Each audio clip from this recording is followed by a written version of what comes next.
Buenas tardes a todos y a todas, bienvenidos en especial al doctor Juan Navarro, que en realidad el que le tengo que dar la bienvenida, el que me tiene que dar la bienvenida es él, pues ya estaba, y a todos los que han participado. Juan, ¿cómo estás?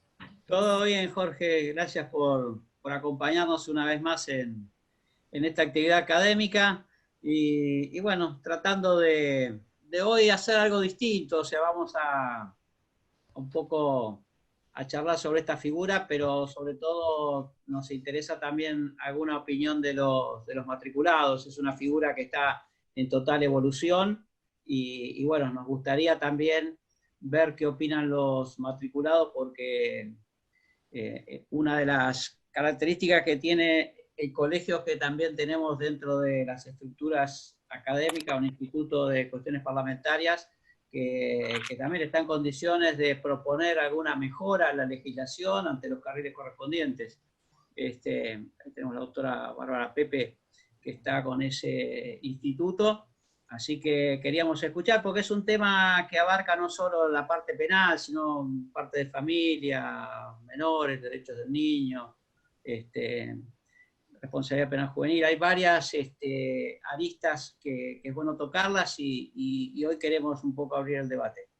Así que para nosotros está bueno que nos acompañes hoy y bueno, como siempre agradecerle al colegio que todos ponen cada uno su grano de arena para que esto salga, desde Jochu, que lo veo por ahí, que me hace los flyers, lo digo jodiendo, modificándolo, a las chicas de académicos, a todos los que colaboran, y como decimos siempre, un trabajo en equipo que es la única manera que podemos lograr buenos resultados. Así que bueno, cuando quieras, está para que puedas inaugurar esta charla. Bueno, gracias Juan, la verdad que es un gusto. La verdad que el área penal de nuestro colegio es un área muy, muy activa de la mano de Juan y de todos los directores que tiene ese mismo área. A todos debo agradecerle todo el esfuerzo que hacen.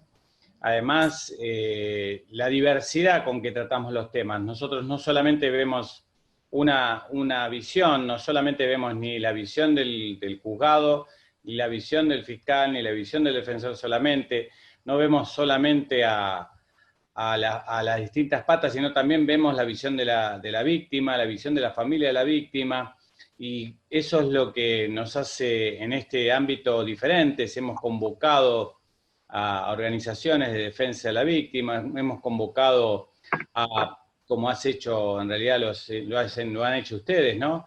Han convocado a personal policial de investigación de estos de delitos específicos. Creo que esta diversidad nos tiene que permitir empezar a pensar, como bien lo decías vos, nuevas ideas para proyectos que en el futuro vamos a tener que trabajar, escuchar a las víctimas en su imposibilidad de indefensión frente a la maquinaria del Estado en muchos casos, que lo deja en una situación de inferioridad, escuchar también a veces las dificultades en la reinserción que nos propone el sistema penitenciario, en ver las dificultades que la Fiscalía tiene en cuanto a recursos, advertir las dificultades que tiene la defensa, tanto privada como pública. Bueno, todo eso lo tenemos que trabajar y nosotros tenemos un lindo y muy importante equipo, muchos de ellos hoy presentes, de trabajadores del derecho y de compromiso social, ¿no? De compromiso social jurídico, que es una forma de ver las cosas. Quizás nadie sepa que nosotros estamos trabajando inclusive para llevar algún tipo de asistencia a las cárceles, acompañar con actividades culturales, con enseñanza de temas de género, en el seno mismo de la cárcel, como hicimos para el personal del penitenciario de Ituzaingó. Todo esto es una buena oportunidad, hoy que tenemos más de 100 participantes, que se sepa todo lo que se está haciendo desde Morón y que lo que está haciendo nuestro director del área penal, que además de director del área penal general, es nuestro vicepresidente. Así que es un doble orgullo esta gestión con muchos de los que están aquí integrando, como por ejemplo el doctor Cuellar, que además es consejero. Por ahí lo vi al director de la Caja, el doctor Cristian Calegari, y bueno, y otros que de una forma u otra participan. La doctora Mariela Pérez, también consejera, que también participa del instituto, la doctora Amarillo, también directora. No quiero dejar afuera a nadie, me sirve a veces mirar las pantallas para no olvidar a nadie. Bueno, tenemos a la doctora Lorena Tomasone también, directora en un instituto y participante siempre de estas actividades, la doctora Troyano, y así podemos seguir mencionando personas que no solamente se limitan a trabajar en su instituto, la doctora Caballero también, no solamente trabajan en su instituto, que lo hacen muy bien, sino que interactúan con los demás sectores. Tenemos la ventaja de haber conformado un equipo muy numeroso, de una gran cantidad de institutos y comisiones, y eso nos permite crecer en iniciativas interdisciplinarias entre las distintas áreas del derecho. Eso creo que es algo muy valioso, sobre todo hoy, en un momento donde nos encontramos cuasi paralizados, donde, bueno, hoy nuestro presidente y nuestro gobernador nos indicó que seguimos en una marcha dificultosa, tratando de hacer un equilibrio entre los servicios esenciales y los servicios necesarios. Creo que ya hoy por hoy casi todo se está transformando en necesario, porque hoy por hoy ya no tener comunicación, no tener acceso a la justicia en su forma plena, creo que es un problema que tenemos que empezar a pensar y resolver entre todos. No es patrimonio de un grupo ni un partido político, ni siquiera es patrimonio solo de los abogados. Claro que los abogados somos los que más sabemos de justicia porque trabajamos todos los días con ella, en todas sus formas, en lo administrativo, en lo judicial, en lo social, en el asesoramiento a instituciones públicas, etcétera, etcétera. En todas esas áreas, nosotros damos la voz y acompañamos en un momento difícil para tratar de equilibrar entre una situación que no es fácil de llevar adelante, pero que no puede significar vulnerar ningún derecho. No podemos, bajo la excusa de la seguridad, y si bien uno siempre pone arriba de todo el valor vida no puede dejar de lado otros valores que son también esenciales y que importan a la seguridad jurídica en general.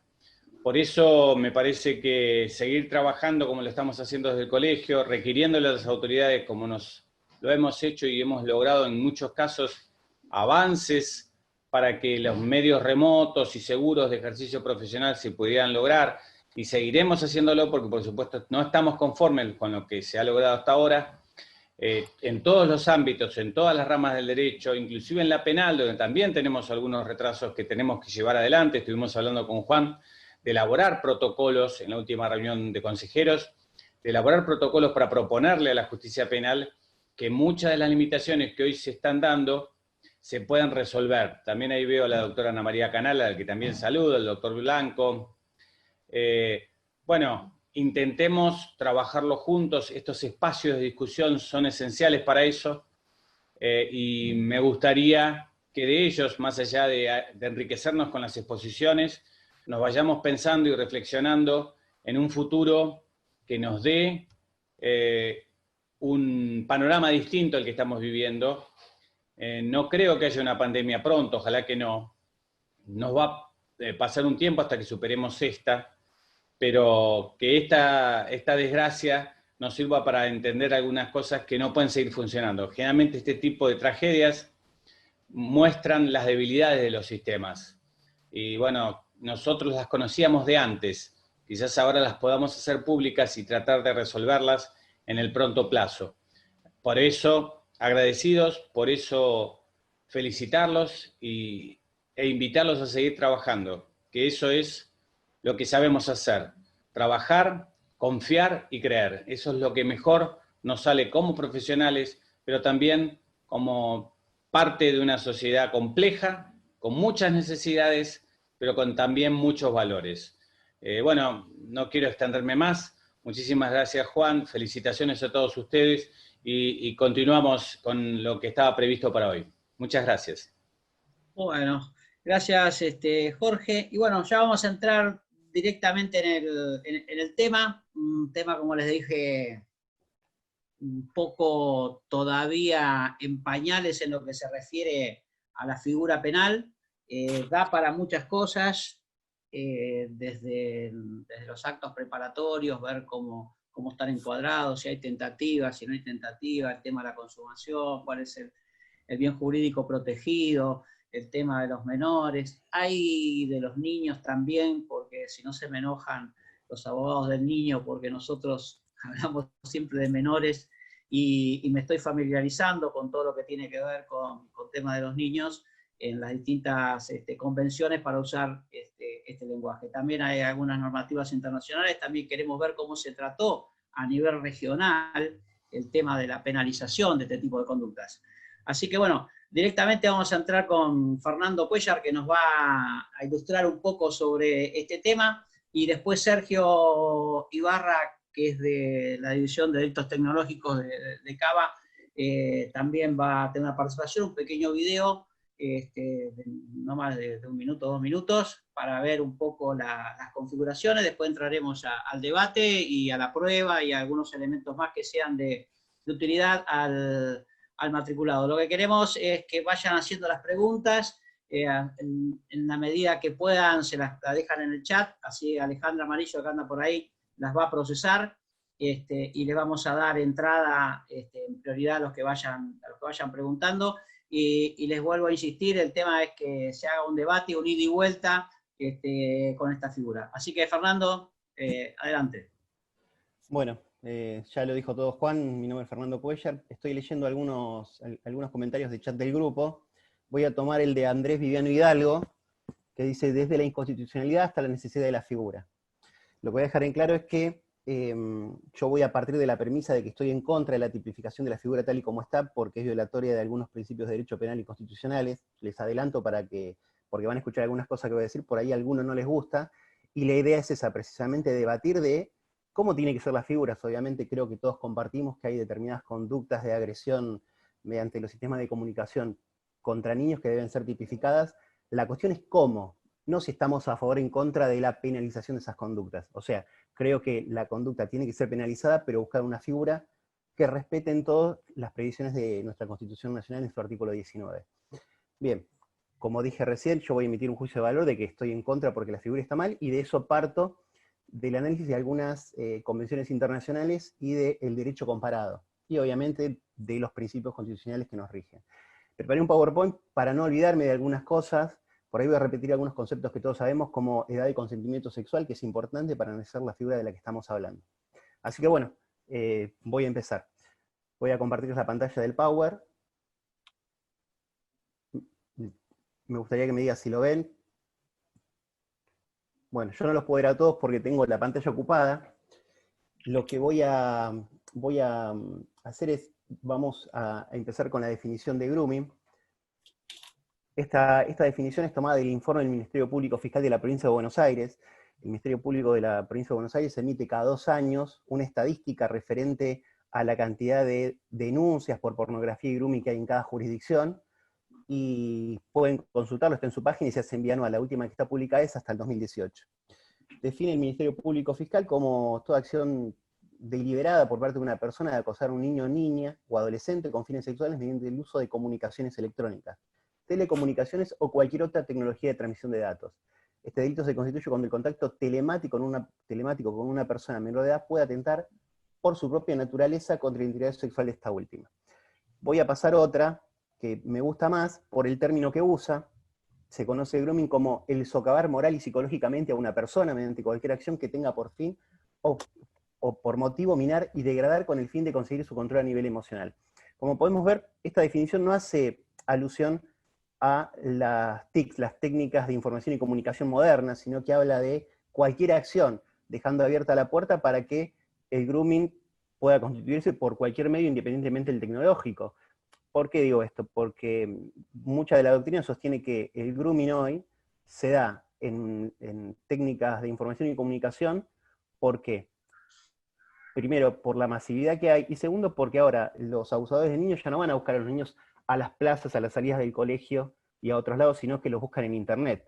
Pero, precisamente, el grooming fuera de lo que son las TICs no está legislado.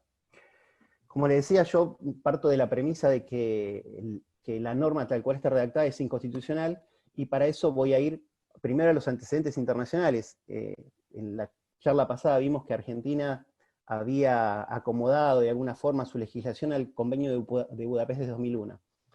Dentro de ese convenio no estaba prevista la obligatoriedad de los suscribientes de ese convenio sobre el delito de grooming, precisamente porque a nivel informático de las técnicas de información y comunicación no existía. Y no existía básicamente porque en aquella época no se conocía lo que conocemos hoy como banda ancha. La banda ancha es lo que permite la transmisión de datos, fotos, audios, y esta nueva explosión de aplicaciones de comunicación que tenemos hoy, ¿no? Hoy tenemos WhatsApp, hoy tenemos TikTok, hoy tenemos Instagram, que antes era imposible que se dieran a la época en que el convenio de Budapest fue suscripto. Bueno, en los antecedentes, como les dije recién, teníamos la Comisión de Derechos del Niño, que no habla de grooming, sí habla de que los estados contratantes o los estados signatarios van a tomar todas las acciones tendientes a prevenir todos los delitos contra niños, ya sea abuso, pornografía y demás.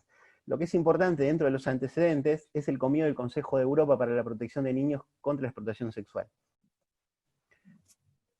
Es importante que recordemos qué es lo que dice este tratado para poder compararlo con nuestro artículo 131. Este artículo, si lo vemos, habla siempre de un adulto que mediante tecnología de información y comunicación trata de conocer a un niño que no ha alcanzado la edad establecida en su artículo 18. Ahora vamos a ver qué es esta edad que habla sobre el artículo 18. Pero aparte dice que tiene que ser con el fin de cometer cualquiera de los delitos establecidos de conformidad con el artículo 18, y cuando esa propuesta haya sido seguida por actos materiales que conduzcan a la reunión. Lo que está marcado en azul habla de una edad establecida en un artículo 18. El artículo 18 de esa convención habla sobre la edad legal para la actividad sexual, o lo que nosotros entendemos como consentimiento sexual. En la directiva 93-2011 dice que edad de consentimiento sexual es la edad por debajo de la cual, de conformidad con el derecho nacional, está prohibido realizar actos de carácter sexual con un menor. Y esto es importante precisamente porque vamos a ver en la legislación comparada que siempre cuando habla de grooming habla de un mayor y de un menor de 13, 14, 15, 12, independientemente precisamente del consentimiento. Lo que sabemos todos por los que hacemos derecho penal y conocemos el 119 del Código, precisamente es que cualquier persona o cualquiera que tenga relaciones sexuales con una persona menor de 13 años, independientemente del consentimiento, comete el delito de abuso. Entonces, lo que dejaba este convenio librado a cada Estado era establecer cuál era el techo de esa edad de consentimiento. Nuestro artículo 131 no habla de edad de consentimiento sexual, sí lo hace el Código Penal argentino. También se tuvo en cuenta, como antecedentes para nuestro Código Penal, la Ley 26.904 del 2013, las directivas 92 y 93 para la Unión Europea. ¿Qué establecen estas directivas?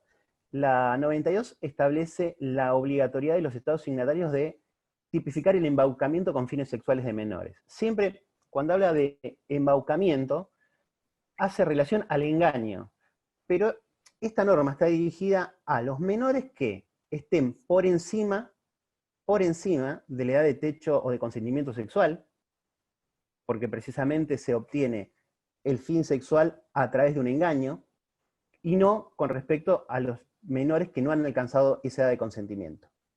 Y repite, como veíamos en la placa anterior, la 93, que los estados signatarios van a adoptar las medidas necesarias para garantizar la punibilidad de conductas dolosas por parte de un adulto que por medio de tecnologías de información trata de encontrarse con un menor que no alcanzó la edad de consentimiento y haya ido acompañada de esa propuesta de actos materiales encaminados al encuentro.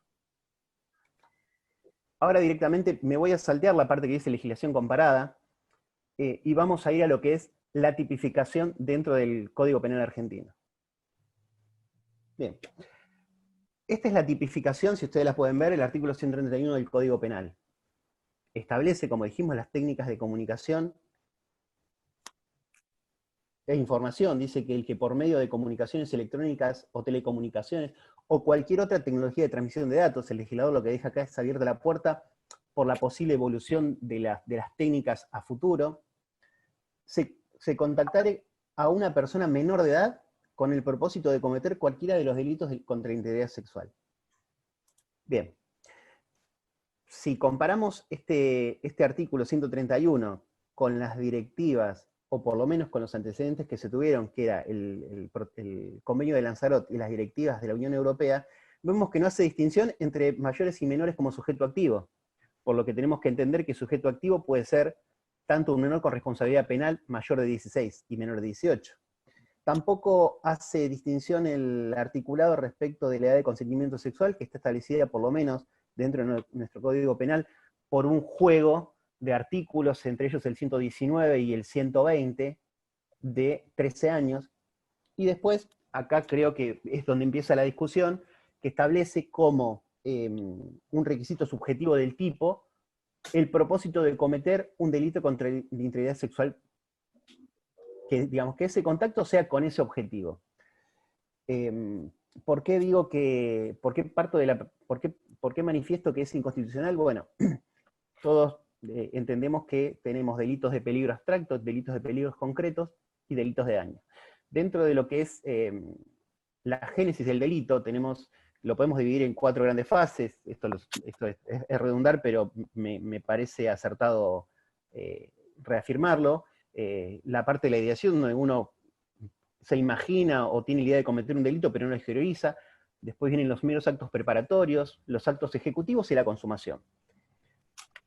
Bien, nosotros, de nuestro Código Penal, tenemos delitos consumados con una pena específica, y después tenemos la penalización de la tentativa, cuando ese delito tuvo principio de ejecución, pero por circunstancias ajenas, posiblemente a la voluntad del sujeto activo, no lo comete y tiene una pena atenuada. Pero nosotros, en nuestro Código Penal, no tenemos penalización de actos preparatorios. Entonces, este 131 está estructurado de una forma que lo que produce es una penalización en forma autónoma de un acto preparatorio de un delito posible.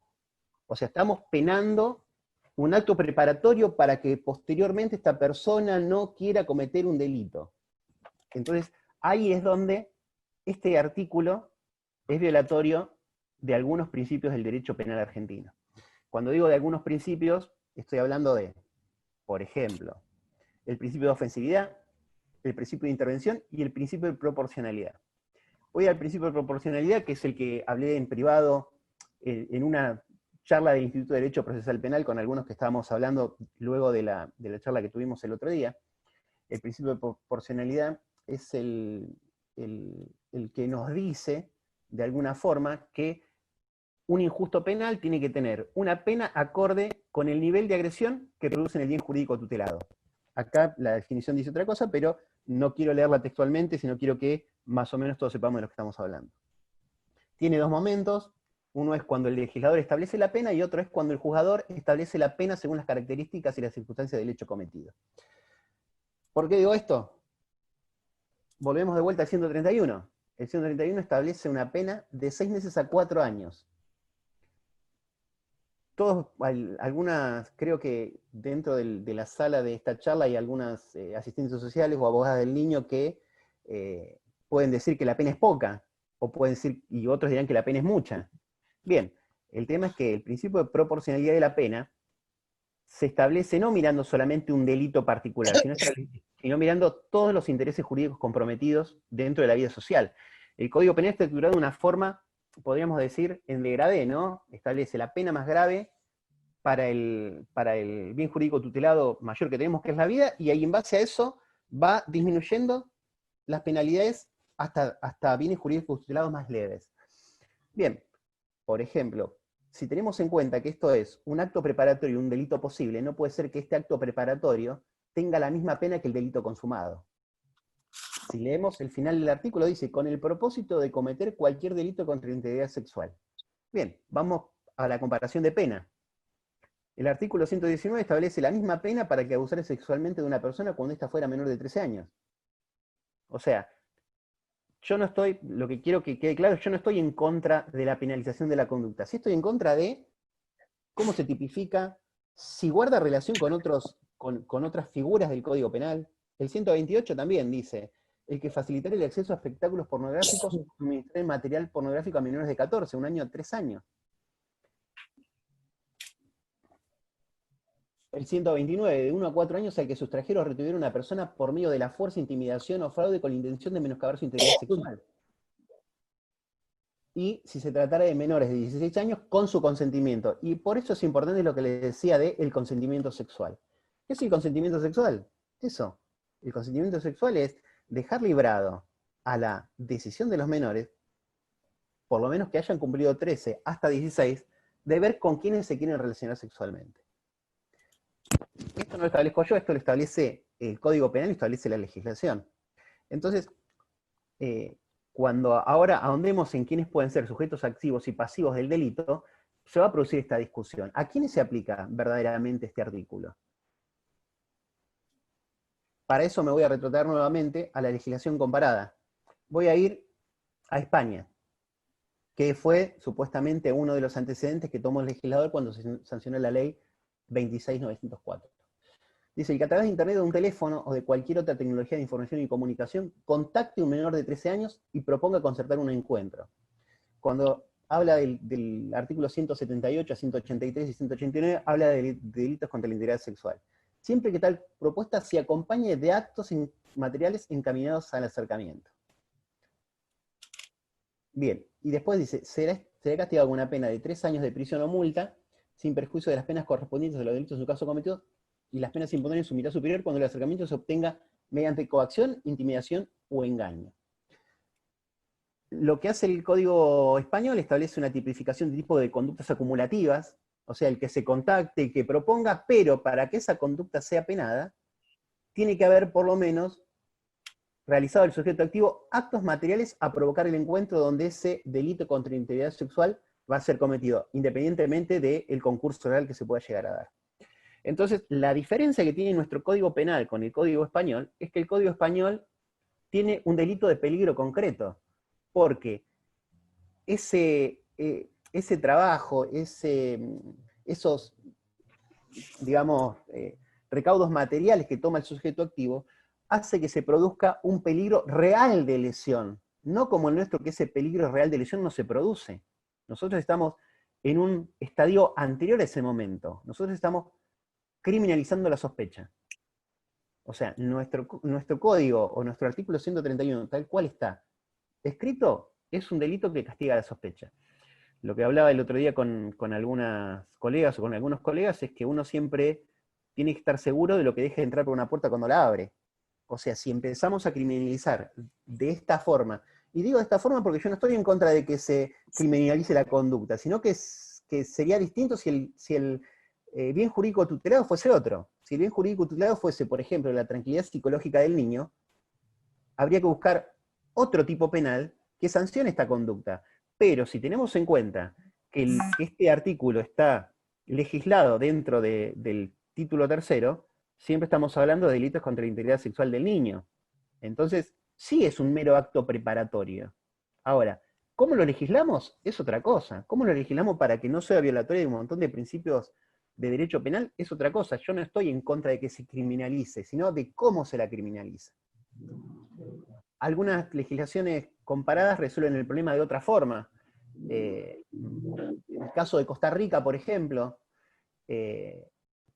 establece que por cualquier medio establezca comunicaciones de contenido sexual erótico, ya sea que incluyan no imágenes o videos, con una persona menor de 15 años incapaz, y acá volvemos de vuelta a esto que hablábamos al principio de edad de consentimiento sexual. Obviamente, Costa Rica establece muchas tipificaciones respecto de menores, tanto en pornografía como en grooming, porque la realidad de Costa Rica es distinta. Hay muchos países que tienen mucho turismo sexual, y en base a esa realidad social que viven establecen una cantidad de figuras increíbles para la protección de los derechos de niños. Después sí manifiesta que la misma pena se impondrá a quien, suplantando la identidad de un tercero o mediante el uso de una identidad falsa por cualquier medio, procure establecer comunicaciones de contenido sexual o erótico, ya sea que incluyan o no imágenes, videos, textos o audios, de una persona menor de edad o incapaz. O sea, ya el segundo párrafo no diferencia entre menores de 15 años. ¿Por qué? Porque ese contacto con el menor mayor de 15, pero menor de edad, sea precisamente falseando la identidad, el nombre, o sea, hay un engaño.